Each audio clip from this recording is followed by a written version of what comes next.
Pharma সেক্টরের একটা অন্যতম কোম্পানি যার নাম হচ্ছে আরতি ফার্মা ল্যাবস।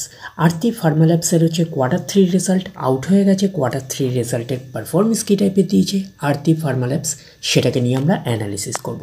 তো আগে আমরা দেখে নেব যে কোম্পানি ডিভিডেন্ড ডিক্লেয়ার করেছে নাকি, এটাকে আগে আমরা ফার্স্ট দেখে নেব।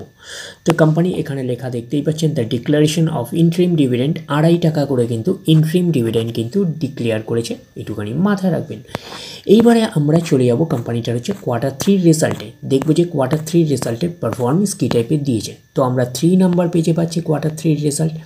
আগে আমরা ফার্স্ট দেখে নেব যে সিকোয়েন্সগুলো ঠিকঠাকভাবে সাজানো রয়েছে নাকি, এটাকে আগে আমরা ফার্স্ট দেখে নেব। এটা হচ্ছে এই কোয়ার্টার, মিনস হচ্ছে Q3, এটা প্রিভিয়াস কোয়ার্টার, আর এটা হচ্ছে 1 বছর আগে। তাহলে সিকোয়েন্সগুলো ঠিকঠাকভাবে সাজানো রয়েছে, আমরা এইটুখানি বলতেই পারি। এইবারে দেখে নিই যে অ্যামাউন্টগুলো কিসে দিয়েছে। অ্যামাউন্টগুলো হচ্ছে ল্যাক্সে দিয়েছে অ্যামাউন্টগুলো। এইবারে আমরা চলে যাব কোম্পানিটার টোটাল ইনকামে। তো টোটাল ইনকামে যাওয়ার আগে আমরা কি করব, একটু লার্জ করে নিয়ে অ্যাডজাস্ট করে নেব, তাহলে আপনাদের কাছে ব্যাপারটা আরও ভিজিবল হবে।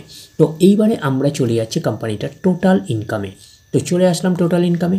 এই কোয়ার্টার মিনস হচ্ছে Q3-তে 54,280, প্রিভিয়াস কোয়ার্টারে ছিল 46,250, 1 বছর আগে ছিল 45,008। তাহলে 1 বছর আগের 45,008টা এখন কত হয়ে গেছে, 54,280। তাহলে আমরা বলবো ইয়ার অন ইয়ার বেসিস কিন্তু জাম্প রয়েছে টোটাল ইনকামে। প্রিভিয়াস কোয়ার্টারে ছিল কত, 46,250, সেটাও হয়ে গেল এই কোয়ার্টার, মিস হয়েছে Q3-তে হয়ে গেল কত, 54,280। তাহলে আমরা বলবো কোয়ার্টার অন কোয়ার্টার বেসিসও কিন্তু জাম্প রয়েছে টোটাল ইনকামে। ন্যাচারাল ব্যাপার, আমরা জানি যে ইনকাম করতে গেলে কোম্পানিকে এক্সপেন্সেস করতেই হবে। তো এখন দেখার বিষয়ে কোম্পানিটা ইনকাম করতে গিয়ে কতটা এক্সপেন্সেস করেছে। তো আমরা চলে আসলাম টোটাল এক্সপেন্সেসে।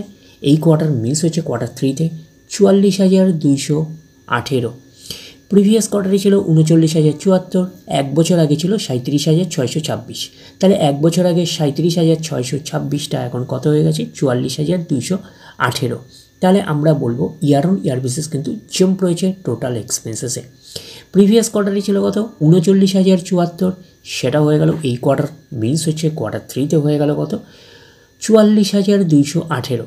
তাহলে আমরা বলবো কোয়ার্টার অন কোয়ার্টার বেসিসও কিন্তু জাম্প রয়েছে টোটাল এক্সপেন্সেসে। এইবারে আমরা বের করব কি অপারেটিং প্রফিট। কি করে বের করব, টোটাল ইনকাম থেকে টোটাল এক্সপেন্সেস আমরা বাদ দেব। বাদ দিলে যেটা পড়ে থাকবে সেটা হচ্ছে অপারেটিং প্রফিট। টোটাল ইনকাম পেয়ে গেছি, টোটাল এক্সপেন্সেস পেয়ে গেছি, টোটাল ইনকাম থেকে টোটাল এক্সপেন্সেস বাদ দিলে পড়ে থাকছে অপারেটিং প্রফিট। অর্থাৎ আপনারা বলতে পারেন profit before tax before exceptional items. তো এটাকে আমরা অপারেটিং প্রফিট বলতে পারি। এই কোয়ার্টার মিস হচ্ছে Q3-তে 10,062, প্রিভিয়াস কোয়ার্টারে ছিল 7,176, 1 বছর আগে ছিল 7,381। তাহলে 1 বছর আগের 7,381টা এখন কত হয়ে গেছে, 10,062। তাহলে আমরা বলবো ইয়ার অন ইয়ার বেসিস কিন্তু জাম্প রয়েছে অপারেটিং প্রফিটে। প্রিভিয়াস কোয়ার্টারে ছিল কত, 7,176, সেটা হয়ে গেল এই কোয়ার্টার, মিনস হচ্ছে Q3-তে হয়ে গেল কত, 10,062। তাহলে আমরা বলবো কোয়ার্টার অন কোয়ার্টার বেসিসও কিন্তু জাম্প রয়েছে অপারেটিং প্রফিটে। তো অপারেটিং প্রফিটটাই নিশ্চয়ই কোম্পানির মেন প্রফিট নয়। তারপরে কি করতে হবে, গভর্নমেন্টকে ট্যাক্স পে করতে হবে। গভর্নমেন্টকে ট্যাক্স পে করার পরে কোম্পানির কাছে যেটা পড়ে থাকবে সেটা কোম্পানির ফাইনাল প্রফিট বা নেট প্রফিট হিসাবে আমরা কনসিডার করতেই পারি। তো পাচ্ছি কি প্রফিট ফর দ্য পিরিয়ড, এটাকেই আমরা নেট প্রফিট বলতে পারি, এটাকেই আমরা ফাইনাল প্রফিট বলতে পারি। এই কোয়ার্টার মিস হচ্ছে Q3-তে 7,398, প্রিভিয়াস কোয়ার্টারে ছিল কত, 5,462, 1 বছর আগে ছিল 5,276। তাহলে 1 বছর আগের 5,276টা এখন কত হয়ে গেছে, 7,398। তাহলে আমরা বলবো ইয়ার অন ইয়ার বেসিস কিন্তু জাম্প রয়েছে নেট প্রফিটে। প্রিভিয়াস কোয়ার্টারে ছিল কত, 5,462, সেটা হয়ে গেল এই কোয়ার্টার, মিনস হচ্ছে Q3-তে হয়ে গেল কত, 7,398। তাহলে আমরা বলবো কোয়ার্টার অন কোয়ার্টার বেসিসও কিন্তু জাম্প রয়েছে নেট প্রফিটে। এইবারে আমরা চলে যাব কোম্পানিটার হচ্ছে ইপিএসে, অর্থাৎ আর্নিং পার শেয়ারে। দেখব যে ইপিএসের অবস্থান কী রকম রয়েছে। তো আমরা চলে আসলাম কোম্পানিটার ইপিএসে, অর্থাৎ আর্নিং পার শেয়ারে। এই কোয়ার্টার মিস হচ্ছে Q3-তে 8.16, প্রিভিয়াস কোয়ার্টারে ছিল 6.03 এবং 1 বছর আগে ছিল 5.82, তাহলে এক বছর আগের 5.82টা এখন কত হয়ে গেছে 8.16। তাহলে আমরা বলবো ইয়ার অন ইয়ার বেসিস কিন্তু জাম্প রয়েছে ইপিএসে অর্থাৎ আর্নিং পার শেয়ারে। প্রিভিয়াস কোয়ার্টারে ছিল কত 6.03, সেটা হয়ে গেল এই কোয়ার্টার মিনস হচ্ছে কোয়ার্টার 3তে হয়ে গেল কত 8.16।